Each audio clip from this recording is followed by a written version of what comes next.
I'm SHue, and today we're going to talk about the lowly lens hood. This is what I see a lot of times when I'm out and about. I see photographers, doing this number.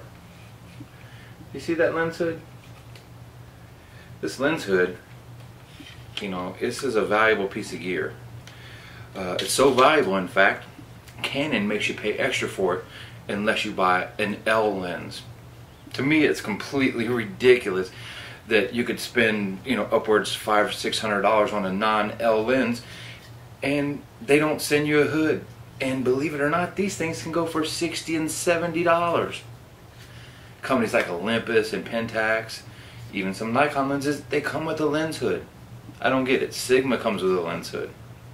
But I'm here to tell you all lens hoods are not created equal, and I'm going to tell you a little bit about lens hoods.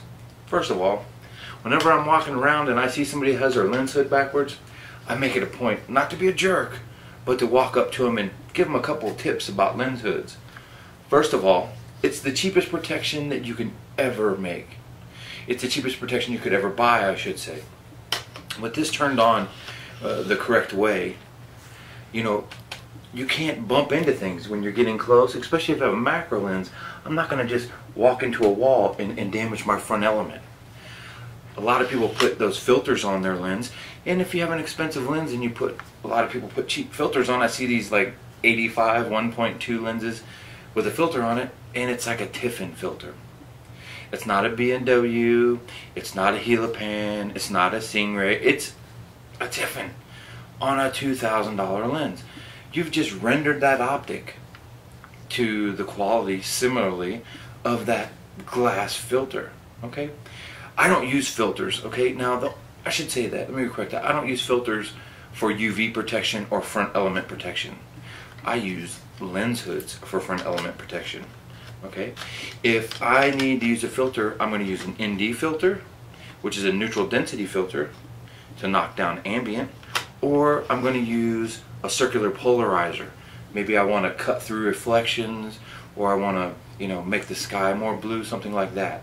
So those are kind of like corrective filters. I do use those kind of filters, and I use them often. But a lens hood is a must-have piece of gear that a lot of people just leave backwards on their lens. So if you're one of those people that use your lens hood backwards, just as Zach Arias would say, you need to slap yourself, okay? Wake up, put it around, turn it around the right way. Okay, so there's a few different types of lens hoods. From the old film days, you have those rubber ones that screw onto the filter thread. Those are pretty good. Matter of fact, Joe McNally uses that on his 70 to 200. It's made by Mamiya, and it's a good one. It works well. What we're doing with the lens hood is we're protecting our front element, but more importantly, what we're doing is preventing flare from coming into the lens. You see, if you shoot, like, say this is our sun source, you can see that from an angle, even at a slight angle when the sun's coming in, the light comes into the lens and it bounces around in those elements.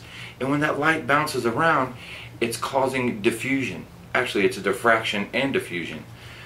The light doesn't hit the sensor in a straight path, so your images are soft. The color rendition is not right, and the exposure is all mushy and cloudy. Sometimes they're blown out. When you're driving down the road and you hit a sunspot, how your whole windshield just flares up and it's bright white and you can't see. You drop down that visor and you can see. Well, that's a lens hood. It's a lens hood for your eyes. You need to use them. Now, there's a couple different types. Like I said, there's that rubber one that I talked about. But then there's these kind. This is a flower petal design. And what this is designed for, these types of lens hoods are designed for lenses that are like zoom lenses, one that's wide and telephoto. So if these little cutouts weren't there when you were at wide angle, you'd get vignetting. You'd see the lens hood on the sensor, and you get these dark edges. It couldn't focus on it, but you just get these dark edges inside your image. It's called a vignette. So they cut it out for the wide angle, and then when you zoom in far, these longer tips, that's for the telephoto portion, okay? This is called a flower petal.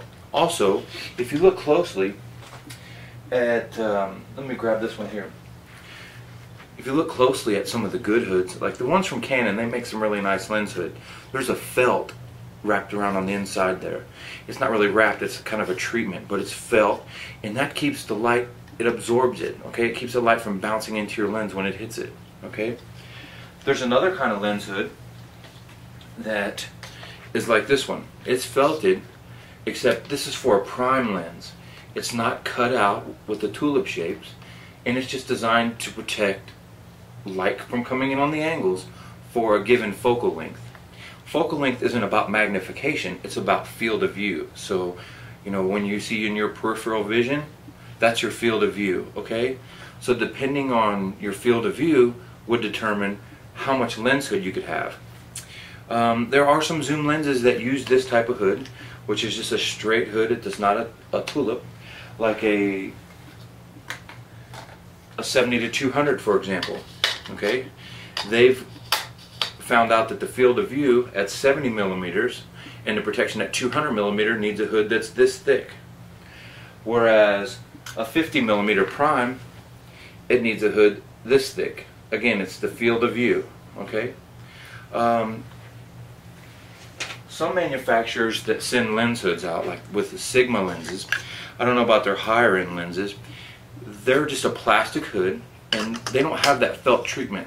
They do have kind of like a pebble finish that's not shiny, but I will tell you what, if you buy those eBay lenses, those eBay lens hoods for like $3 and $4, they don't have any kind of treatment on the inside, so actually the light hits them and bounces in anyway. So it might, you know, blocks from light from coming from the side, but it doesn't do anything from the light that hits the inside the hood and ricochets into the lens and bounces around. So you want to avoid those ones from eBay, you know, those cheap knockoffs. Olympus, they do something kind of unique on their lens hoods. It's a little different. On the ones that don't have that felt treatment, they put some rings on the inside, and it keeps that light from bouncing around. So all lens hoods aren't created equal, and they're not all the same, and one size does not fit all. Each lens hood is designed for a specific lens. That's why there's so many lens hoods. Now there are some lens hoods that fit on a couple lenses. However, you need to buy one for each lens that you own. They get beat up, and you'll see that they're scratched up. Each time you see a scratch on your lens hood, just remember that's a scratch that could be on your lens or your front element, okay? So always use your lens hood. I know it seems like a silly subject, but I think it's one that I need to address because I see it every day. People walking around with their lens hood turned around in the storage position taking pictures, and I just want to slap them. Just kidding, I wouldn't slap them, but I do want to let them know that they're making a big mistake. So I want to thank you all for taking time to visit my blog today. Until next time, we'll see you soon.